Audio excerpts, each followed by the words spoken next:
Bismillahirrahmanirrahim. Alhamdulillahi rabbil alamin, wassalatu wassalamu ala rasuli rabbil alamin, nabiyyina wa habibina wa qudwatina Muhammad ibn Abdillah wa ala alihi wa sahbihi wa man walah, amma ba'du. Muslimin dan muslimat, para jemaah, para penonton sekalian, Assalamualaikum warahmatullahi wabarakatuh. Alhamdulillah, pada pagi ini kita dapat teruskan pengajian kita dalam tafsir surah Ibrahim. Surah Ibrahim, surah yang ke-14, juzuk yang ke-13, bermula ayat yang ke-28.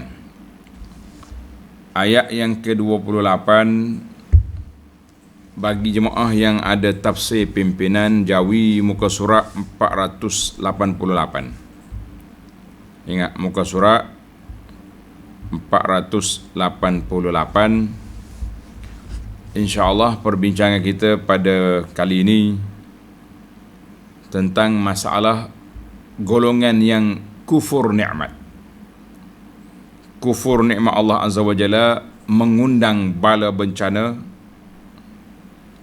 Tanda seorang itu bersyukur iaitulah melakukan salat dan nafkah hartanya pada jalan kebajikan. Kemudian kita lihat 10 tanda keesaan dan keagungan Allah Azza wa Jalla.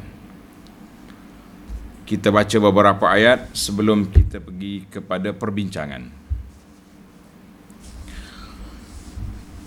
أعوذ بالله السميع العليم من الشيطان الرجيم ألم تر إلى الذين بدلوا نعمة الله كفرا وأحلوا قومهم دار البوار جهنم يصلونها وبئس القرار وجعلوا لله أندادا ليضلوا عن سبيله قل تمتعوا فإن مصيركم إلى النار.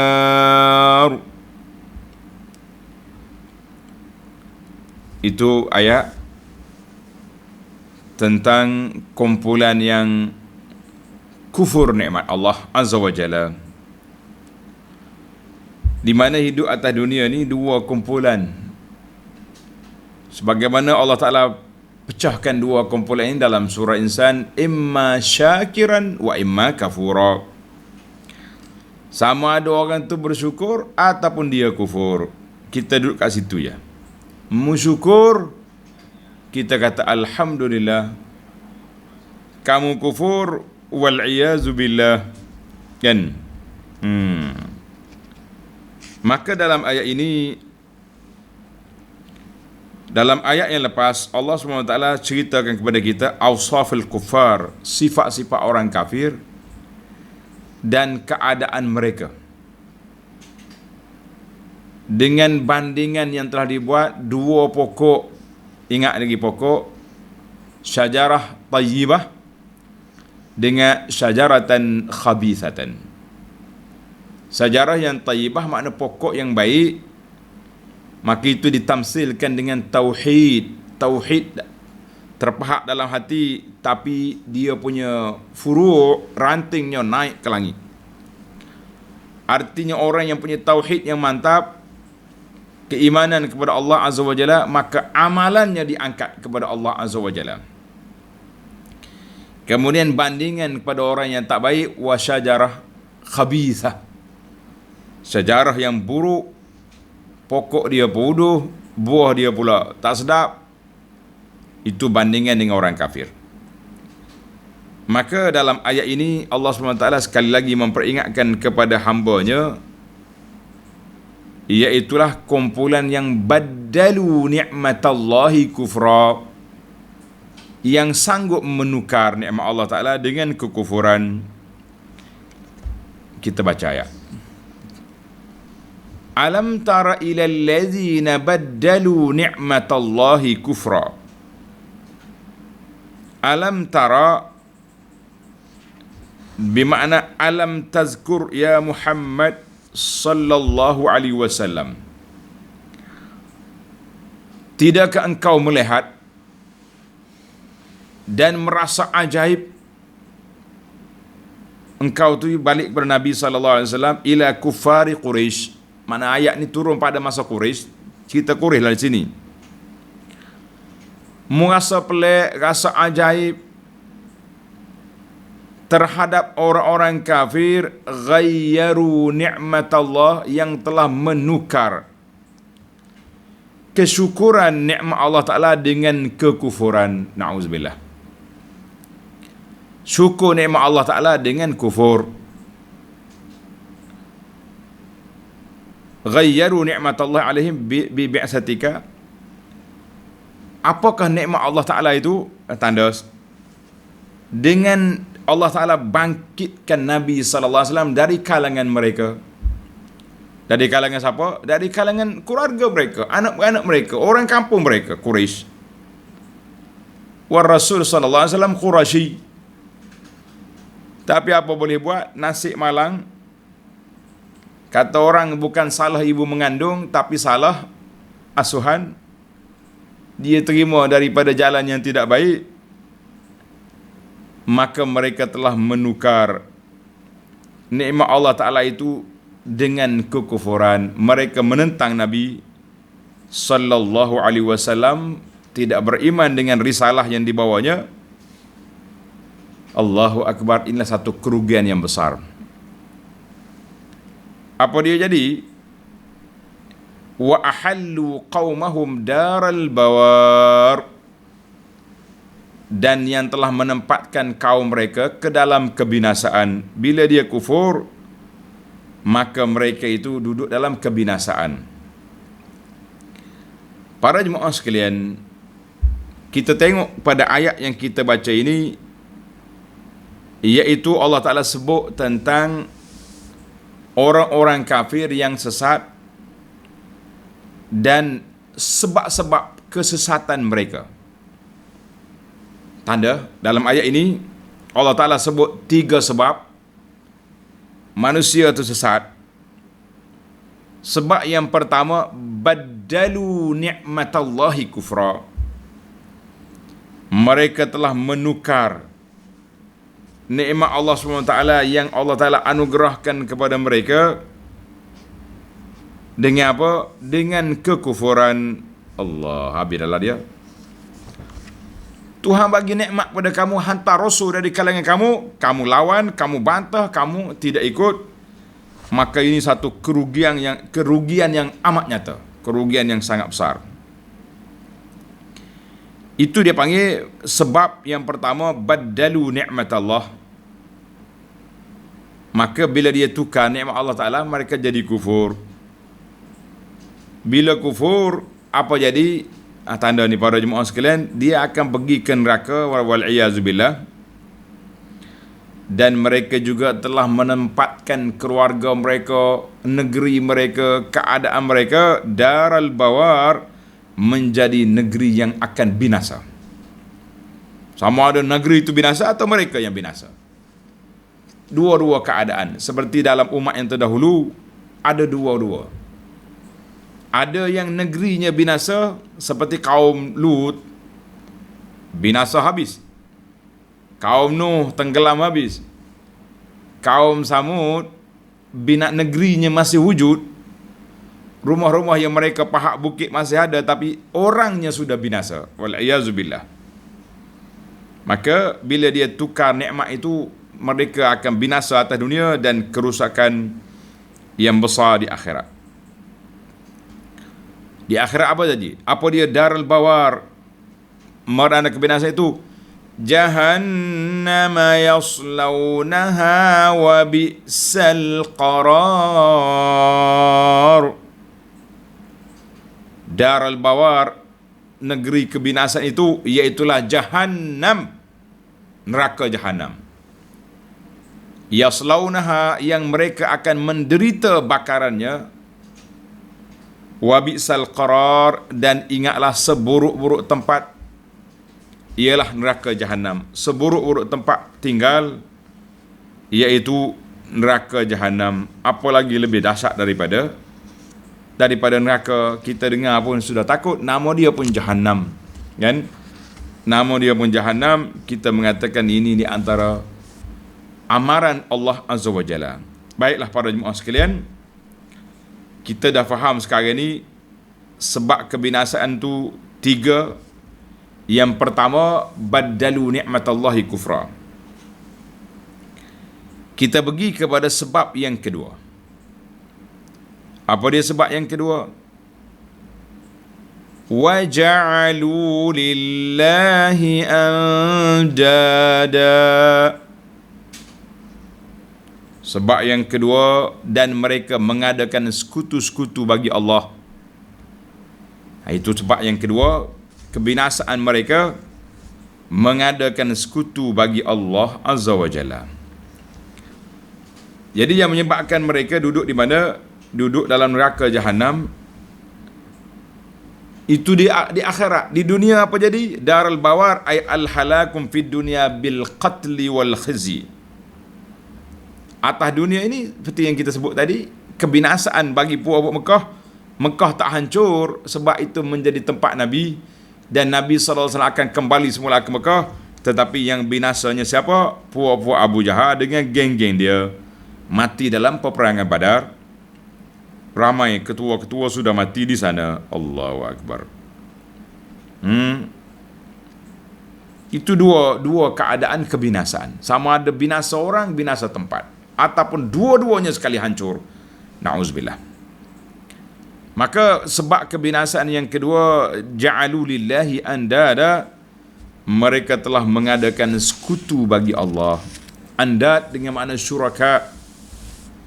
Dia kata Tuhan ni ada kawan, Tuhan ni ada sekutu, Tuhan ni ada macam-macam buat dia duk buat, kan? Kita mengatakan semua perbuatan-perbuatan itu apa jadi para jemaah sekalian? Mengundang kebinasaan, mengundang kecelakaan. Jadi kalau kita nak tengok binasa, celaka, duduk di mana? Duduk di perbuatan tangan manusia. Tangan manusia itu sendiri yang melakukan perbuatan demikian. Sebab yang ketiga, tanda liyudillu an sabilillah. Tujuan mereka lawan Nabi SAW dengan bagai-bagai perancangan, berbagai-bagai konspirasi, berbagai-bagai provokasi dia buat. Perancangan strategi-strategi protokol dia buat untuk apa? Bagi menyesatkan manusia dari jalan Allah. Jadi jelaslah kepada kita para jemaah sekalian, 3 perkara ini iaitulah sebab-sebab kebinasaan. Mana sebab yang pertama, tukar nikmat dengan kufur. Sebab yang kedua, mengadakan sekutu bagi Allah. Sebab yang ketiga, mereka menyekat manusia dari jalan Allah. Mereka menyekat manusia dari mana? Dari jalan Allah. Maka bila sudah berlaku sedemikian, 3 perkara telah berlaku, Allah Subhanahu wa taala bagi amaran. Qul tamatta'u fa inna masirakum ilan nar. Katakanlah wahai Muhammad sallallahu alaihi wasallam kepada mereka, kepada siapa? Geng-geng Quraisy. Tamatta'u bermakna istamti'u fi hayatikumud dunya. Silalah bersenang-senang, berehat-rehat, suka-suka dengan nikmat yang kamu dapat di atas dunia ini. Perniagaan Quraisy, kehidupan mereka duduk berfoya-foya, minum arak, zina. bunuh anak-anak perempuan, itu dikata tamatta'u, bersenang-senanglah kamu bagi sementara di dunia ini. Fa inna masirakum ilan nar, kerana sungguhnya kesudahan kamu ke neraka. Allahu akbar, na'udzubillah. Ayat ini lebih kepada ayat perli. Bersenang-senanglah kamu, suka-sukalah kamu. Dipanggil ayat itu ayat apa? Ayat perli. Lebih pada istihza. Kita kata macam inilah, seorang budak bermain, kan? Dia main, mak dia larang. Jangan, jatuh, jangan, lak. Jangan buat. Main juga. Akhir kali rebah. Jatuh. Luka, berdarah lutut, contohnya. Maka pada waktu itu, mak dia atau ayah dia kata, main lagi. Pergi main. Itu dia panggil ayat. Bukan suruh pergi main dah. Kawan tu duduk menangis situ dah. Main lagi. Lompat lagi. Maknanya Allah kata, qul tamatta'u. Kamu kufur, kamu engkar, kamu lawan aku, silakan. Tapi ingat, fa inna masirakum ilan nar, tempat duduk kamu di mana? Neraka. Na'udzubillah. Dalam beberapa ayat yang menyebut tentang ayat ini, Tuhan kata contohnya surah Az-Zumar, qul tamatta' bi kufrika qalilan innaka min ashabin nar. Tamatta' bi kufrika qalilan. Bersenang-senanglah kamu dengan kufur kamu itu sedikit masa. Innaka min ashabin nar. Surah Muhammad ayat 12, walladzina kafaru yatamatta'una wa ya'kuluna kama ta'kulul an'am wan naru maswal lahum wal iyaz billah. Baiklah para jemaah sekalian, itu 3 sebab kebinasaan. Maka akhirnya Allah Ta'ala ajar kepada Nabi SAW supaya kata kepada mereka, tamatta', seronoklah kamu, sukalah kamu sekejap, lepas pada ni habislah kamu punya, tak ada lagi kesenangan. Baik, kita pergi kepada ayat 31. Iaitulah ayat manusia yang bahagia, lawan daripada hak tadi. Yang tadi kufur nikmat, yang ini syukur kepada Allah Azza wa Jalla. Qul li'ibadiyalladzina amanu yuqimus salata wa yunfiqu mimma razaqnahum وينفقوا مما رزقناهم سرا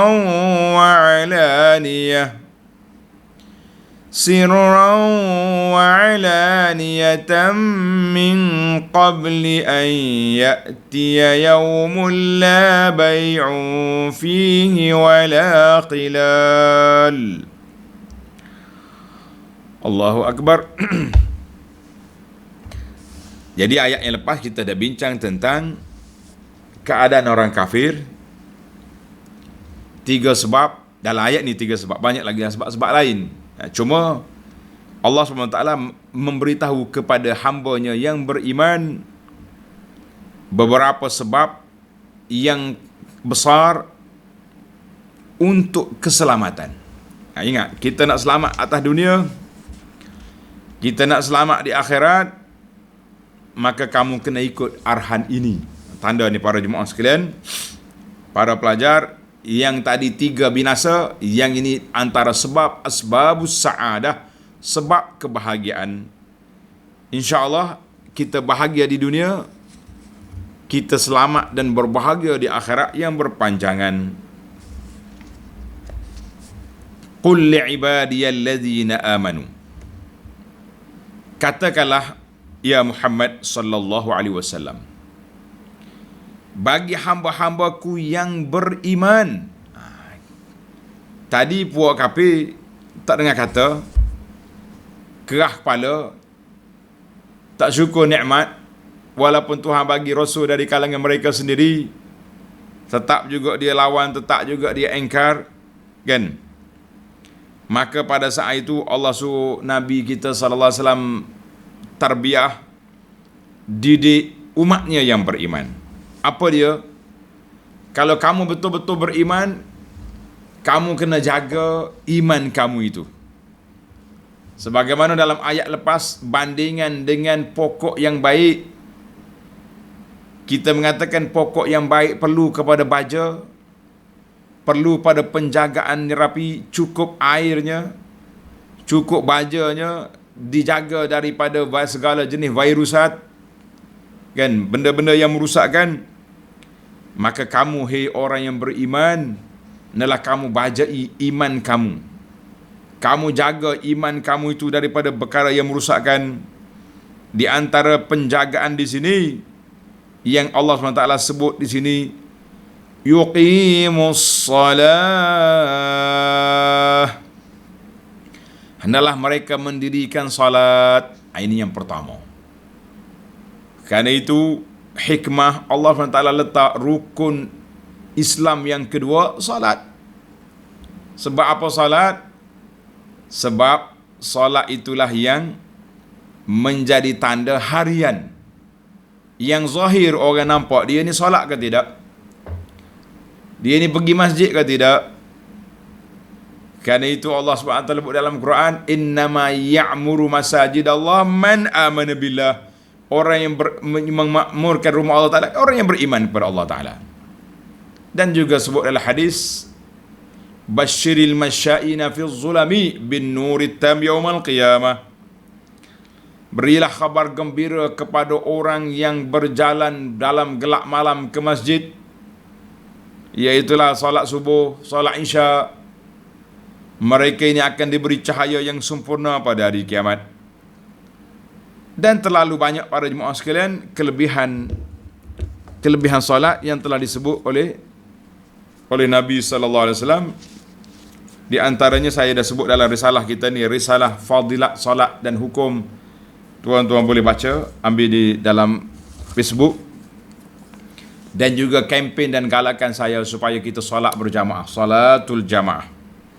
Banyak lagi lah risalah-risalah, dipanggil Rasail, Risalah Dar Taibah, yang telah kita bahagi-bahagikan kepada para jemaah sekalian. Tujuannya untuk apa? Supaya kita jaga solat kita. Itu yang pertama. Yang pertama, jaga solat yang fardu. Jaga solat yang mana? Yang fardu. Dan ditambah lagi dengan solat-solat sunat yang masyru'ah, yang telah diajar oleh Nabi sallallahu alaihi wasallam untuk melengkapkan, menyempurnakan, menyuburkan dan menyegarkan solat fardu kita tu. Masya Allah. Mana kalau solat fardu ada sedikit kekurangan, maka akan ditampalkan dengan solat-solat sunat kita. Alhamdulillah. Yang kedua, وَيُنْفِقُوا مِمَّا رَزَقْنَاهُمْ سِرًّا وَعَلَانِيَةً, dan mendermakan dari apa yang kami kurniakan kepada mereka, sama ada dengan merahsiakan pemberiannya atau dengan berterang-terangan. Dalam ayat ini para jemaah sekalian, Allah Ta'ala sebut dua cara infak, sedekah, sirran wa alaniyah.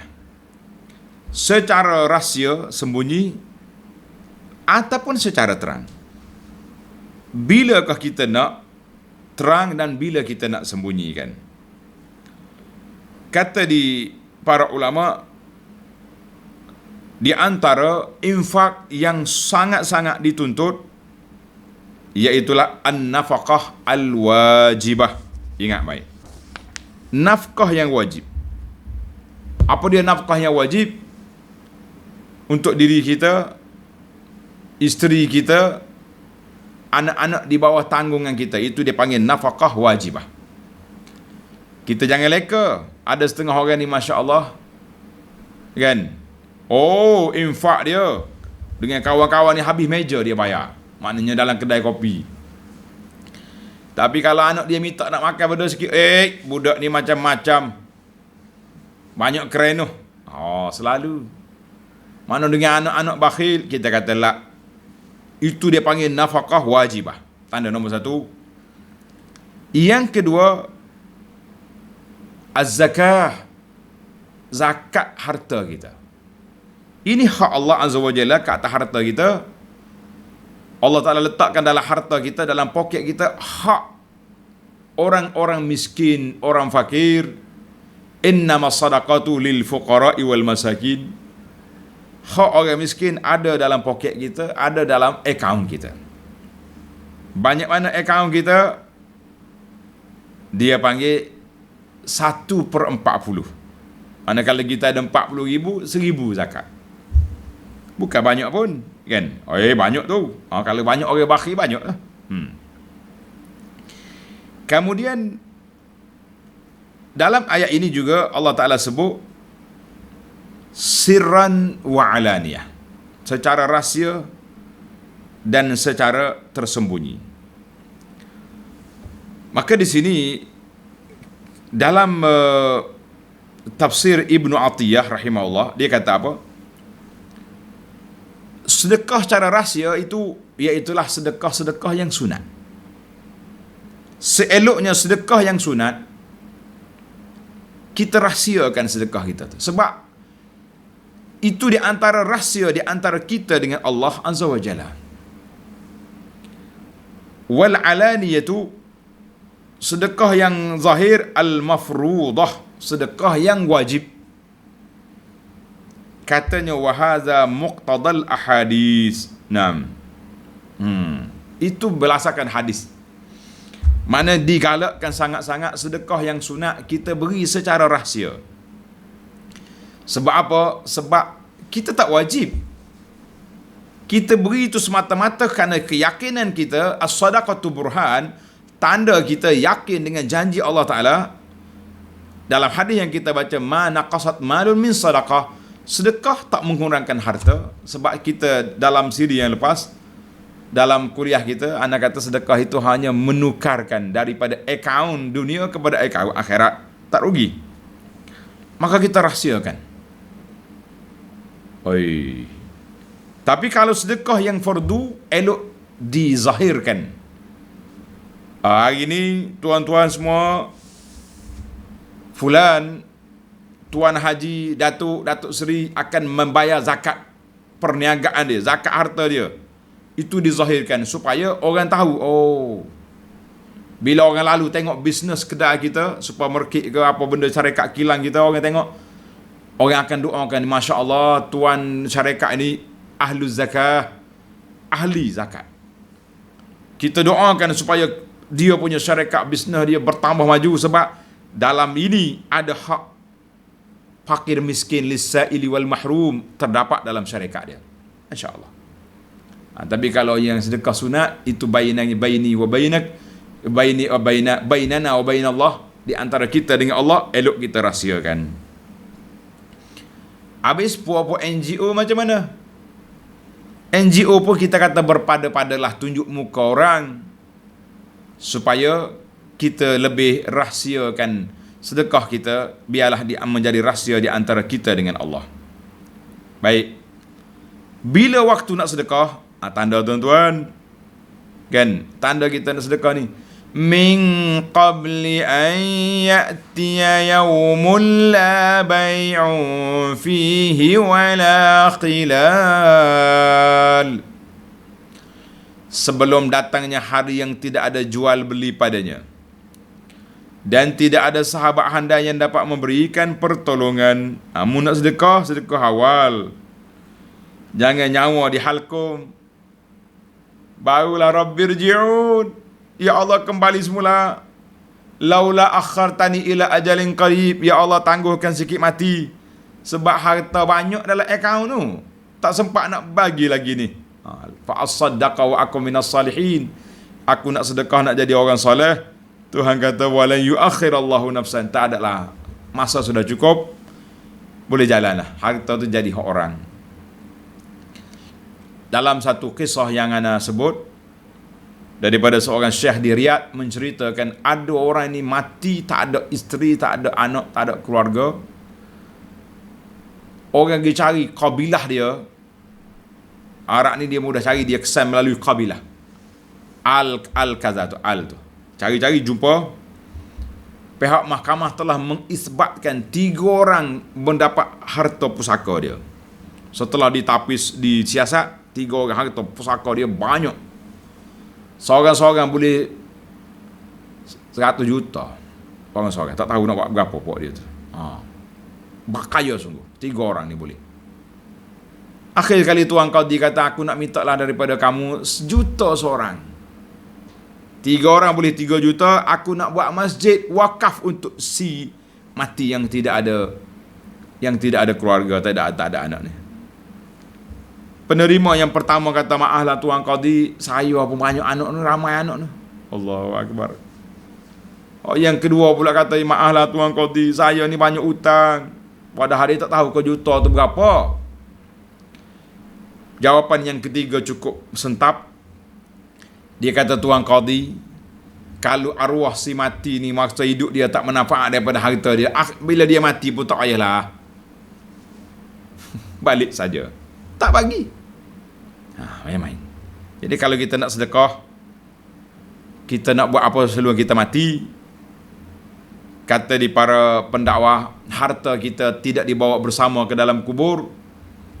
Sebagaimana puak-puak Fir'aun, Al-Fara'inah. Hari ni orang jumpa barang-barang Fir'aun zaman dulu, jumpa dalam tanah di bumi Mesir, jumpa keranda dia, dalam tu penuh dengan barang-barang perhiasan macam-macam ada.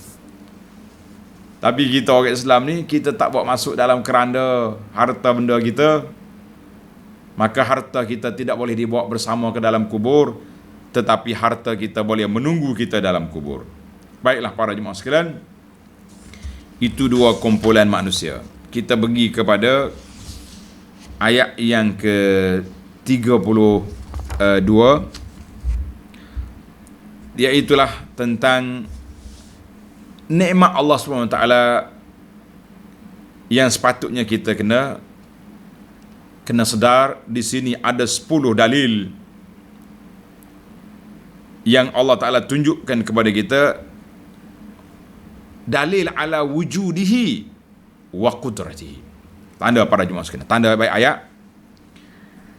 Ada 10 dalil menunjukkan wujudnya Allah Ta'ala dan berkuasanya Allah Azza wa Jalla. Ayat 32.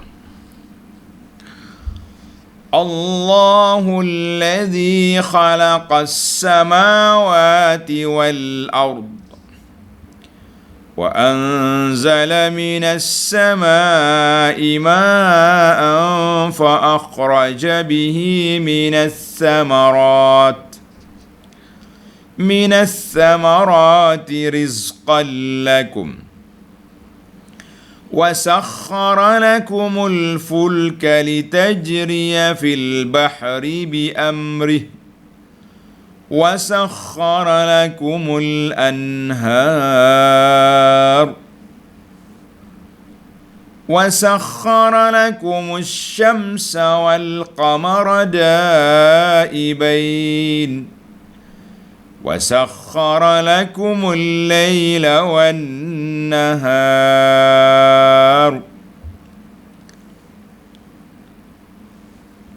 Ini tanda-tanda kewujudan Allah Ta'ala dan kekuasaan Allah. Yang pertama, tanda Allahul ladzi khalaqas samawat. Letak nombor 1. Allah jualah yang menciptakan langit. Langit ni besar, tidak ada tongkat, tak pernah jatuh atas kepala orang. Maknanya kalau tidak ada Tuhan yang mencipta, maka tentulah dia tak jadi. Oleh kerana dia ada Tuhan pencipta, maka Allah lah yang menciptakan makhluk yang besar ini, berhak disembah, dipuja, dipuji, diminta pertolongan. Itu yang pertama. Yang kedua, wal arda. Allah jualah yang menciptakan bumi. Ini 2. Bumi pun besar, tak habis nak berjalan kita, kan? Yang ketiga, wa anzala minas samaa'i maa'a. Dan menurunkan hujan dari langit. Bila Tuhan turun hujan dari langit, apa jadi? Fa akhraja bihi minas samarati rizqan lakum. Lalu mengeluarkan dengan air hujan itu buah-buahan untuk menjadi makanan bagi kamu. Maknanya nikmat yang tanda yang ketiga, hujan sekali dengan buah. Kalau kita nak pisah buah pun boleh lagi kan, sebab di buah sendiri tu pelik dah. Tapi dia ambil package dua tu, hujan keluar buah. Masya Allah, buah pula macam-macam. Hujan air yang satu, tapi buah yang tumbuh, buah yang berbuah, pokok yang tumbuh pelbagai-bagai jenis kan. Ada pokok yang menjalar, ada pokok yang berbatang, ada buah yang tak putus-putus, ada buah yang bermusim, ada yang manis, ada yang masam, ada yang sedap, ada yang pahit, ada belaka. Allahu Akbar. Itu sudah 3. Tanda yang keempat, وَسَخَّرَ لَكُمُ الْفُلْكَ لِتَجْرِيَ فِي الْبَحْرِ بِأَمْرِهِ. Ini nombor 4. Dan Allah memberi kemudahan kepada kamu menggunakan kapal-kapal untuk berlayar di lautan dengan perintah Allah. Para jemaah sekalian, kalau kita tengok kapal di laut tu dengan ombak besar di pelik, ajaib Allah. Tapi jarang-jarang ada yang tenggelam kan. Itu dengan kuasa Allah Ta'ala. Yang kita takut sekali waktu gelombang kuat tu, Allahu Akbar, tengok air kapal view naik, zoom turun, kita cemas. Tapi boleh buat-buat tu ambil gambar, tunjuk ke kita. La haula wala quwata illa billah. Berapa tu? Itu yang keempat.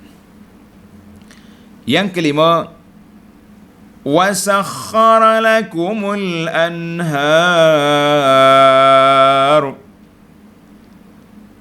Ini tanda yang kelima, juga memudahkan sungai-sungai untuk kamu mengambil manfaat daripadanya. Sungai yang satu, air yang satu, ikan pelbagai jenis. Masya Allah, tabarakallah. Ada ikan yang murah, ada yang mahal kan. Macam kata apa? Yang keenam, وَسَخَّرَ لَكُمُ الشَّمْسَ. Dan Allah juga yang menjadikan matahari. Itu nombor 6. Sebab matahari ini peranan dia cerah, memanaskan, memasakkan buah-buah kan. Yang ketujuh, wal qamar. Dan Allah Ta'ala juga yang menjadikan apa dia? Wal qamar, bulan. Matahari dan bulan. Apa kerja bulan? Daibaini, yang sentiasa beredar, tak berhenti dia. Cerah hari ni, petang hari gelap. Cerah di awal tengah awal bulan gelap, tengah bulan cerah, itu bulan. Masya Allah, tabarakallah. Berapa dah kita? 6, 7, yang ke-8. وَسَخَّرَ لَكُمُ اللَّيْلِ. Dan Allah Ta'ala menjadikan malam bagi kamu. Yang ke-9, وَالنَّهَارُ. Dan menjadikan siang bagi kamu, faedah untuk faedah hidup kamu. Kita ni kalau malam sentiasa, tak ada siang, pening juga kita kan. Kalau siang sentiasa tak ada malam pun penat juga. Kecuali di akhirat esok. Akhirat esok sudah tidak ada matahari dan bulan, macam mana kita nak hidup, itu di bawah kuasa Allah Ta'ala. Jangan duk fikir. Yang kita kena fikirnya macam mana kita nak sampaikan ke syurga, nak sampai ke syurga, itu yang kita kena fikir. Baik, yang ke-10. Tanda yang ke-10, tanda kuasa Allah Ta'ala yang ke-10. وَآتَاكُمْ مِنْ كُلِّ مَا سَأَلْتُمُوهُ. Allahu Akbar.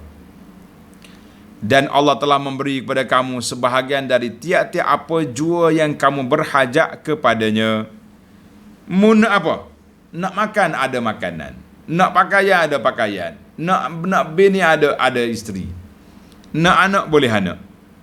Pasal tu dia kata min kulli ma, sebahagian daripada, bukan semua.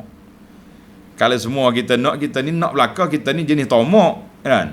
Tapi Tuhan bagi kepada kita apa yang dia nak bagi, bukan apa yang kita minta. Tuan-tuan ingat, Allah Ta'ala anugerahkan kepada kita apa yang dia nak beri, bukan apa yang kita nak. Sebab Allah Ta'ala yang maha mengetahui Dalam ayat lepas kita kata bil haqqi ay bil hikmah.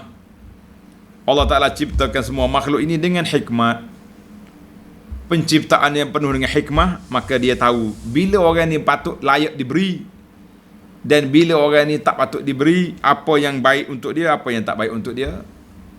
Ada kalanya Allah Ta'ala uji kita dengan pemberian yang banyak, ada kala diuji hamba dia tu dengan kesempitan hidup. Namun begitu, kita kena ingat, wa atakum min kulli ma sa'altumu, apa yang kamu nak Allah Ta'ala bagi. Sebahagian besarnya kita sudah ada. Kecuali kalau kita tamak, haloba, kata orang, ketika itu baru kita rasa nikmat Tuhan bagi ni tak banyak. Biarlah kita jadi manusia yang bersyukur. Maka di sini Allah Ta'ala peringatkan kepada kita di akhir ayat. Tuhan kata apa? Wa in ta'uddu ni'matallahi la tuhsuha.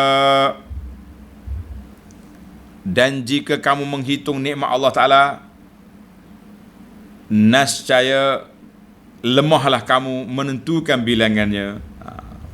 Kita ni, kalau kita nak hitung nikmat Allah Ta'ala, memang tak akan terhitung. Terlalu banyak. Dalam ayat lain Tuhan kata, nikmat yang kita nampak tadi, 10 nikmat Tuhan bagi. Itu hak luar, hak jauh-jauh. Dalam ayat lain Allah Ta'ala peringatkan kita, wa fi anfusikum afala tubsirun. Pada diri kamu ni, mu tak tengok nikmat yang kita ada ni. Harga kita ni berapa ringgit, tuan-tuan dan puan-puan? Harga kita ni berapa ringgit? Kita mula dengan mata. Ada orang datang rumah kita bawa duit 1 juta bawa. Tuan, saya nak beli mata tuan sebiji, boleh? Siapa di kanan kita yang nak jual mata dia? Angkat tangan. Tak mau. Beli hak orang lain lah, saya tak bagi. Kan? Sudah mata kita pergi ke telinga pula. Orang nak beli telinga sebelah. Berapa juta pula orang. Habis orang nak beli hidung pula. Orang nak beli, Masya Allah, tabarakallah. Sebab tu kita kata, nikmat yang Allah Ta'ala anugerahkan kepada kita, wafi ampusikum, dalam diri kita ni pun sudah banyak. Terlalu banyak. Kamu tak akan mampu nak kira. Tetapi ingat, walaupun kita tak mampu nak hitung nikmat Allah Ta'ala, tapi kita kena hitung. Kita kena kira juga. Barulah kita rasa syukur. Kalau tak hitung, kita ingat, sikit, nak banding orang lain tak banyak, macam-macam. Tapi bila kita buat hitungan, kita akan terasa banyak. Dalam benda yang kita tak boleh hitung ni, ketika kita beri sumbangan kepada orang, jangan hitung. Sebab tu dia kata dalam bahasa kitab kata apa? Dalam bahasa Quran, wala tamnun tastakthir. Wala tamnun tastakthir, mu jangan mengungkit pemberian kamu jadi banyak. Tapi bila kita mengira nikmat Allah Ta'ala beri, kita rasa kita kurang bersyukur. Bagus pun. Ingat baik, di akhir ayat ini Tuhan kata apa?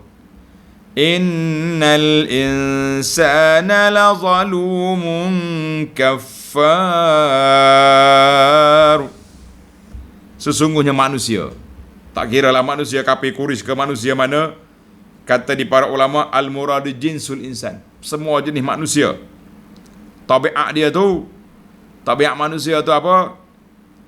Engkar, sangat suka menempatkan sesuatu pada bukan tempatnya. Itu mana zalim. Zalim makna dia letak tempat lain. Lagi sangat tidak menghargai nikmat Tuhannya, tidak bersyukur. Allahu Akbar. Karena itulah para jemaah sekalian, Nabi kita ajar di dalam makan minum kita ni, bila kita makan, kita kata Alhamdulillah. Bila kita minum, kita kata Alhamdulillah. Dalam kitab kita ni, Perisai Muslim, tengok Perisai Muslim. Dalam kitab Perisai Muslim, bacaan yang ke-70, doa selepas makan. Tanda tuan-tuan, Perisai Muslim kita. Nabi kata, Alhamdulillahillazi at'amani hadha wa razaqanihi min ghairi haulin minni wala quwwah. Segala puji bagi Allah yang memberiku makanan ini dan mengurniakannya untukku tanpa daya dan upaya daripadaku. Kita ni kalau Tuhan tak bagi makan, tak boleh makan. Hadis ni dalam Tirmizi. Lagi di antara bacaan yang kita kena baca lagi, bila kita makan, sama ada kita kata, kalau tak ingat, paling kurang, Alhamdulillah. Kalau tidak, kita baca yang bagus ni. Alhamdulillahi hamdan kathiran tayyiban mubarakan fih, ghaira makhfiyin wala muwadda'in wala mustaghnan anhu rabbana. Itu di antara bacaan yang kita kena baca. Ingatlah para jemaah sekalian, sebanyak-banyak pujian bagi Allah, pujian yang elok lagi berkat padanya, tiada yang lebih baik darinya.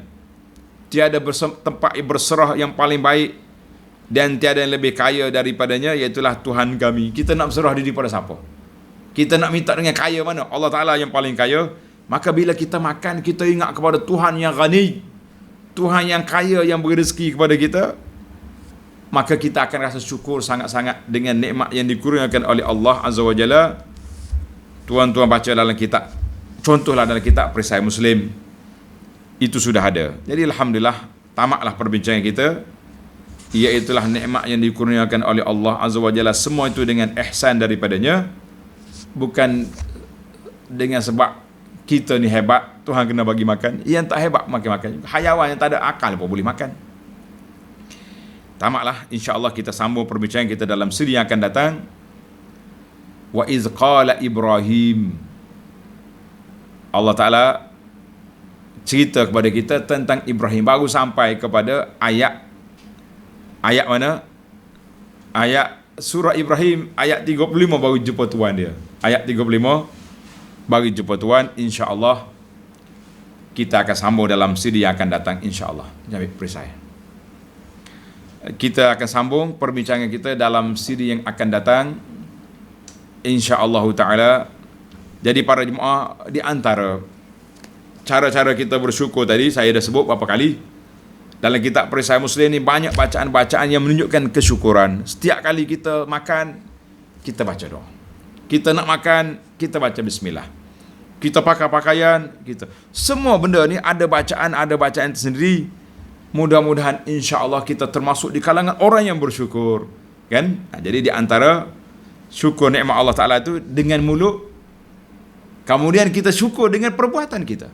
Sujud syukur, solat, ada harta infak, ada tenaga, bantu orang, dan lain-lain lagi. InsyaAllah kita sambung sini yang akan datang dalam kisah Sayyidina Ibrahim dan pembinaan kota Mekah. Subhanakallahumma hamdika, asyhadu an la ilaha illa anta, astaghfiruka wa atubu ilaih.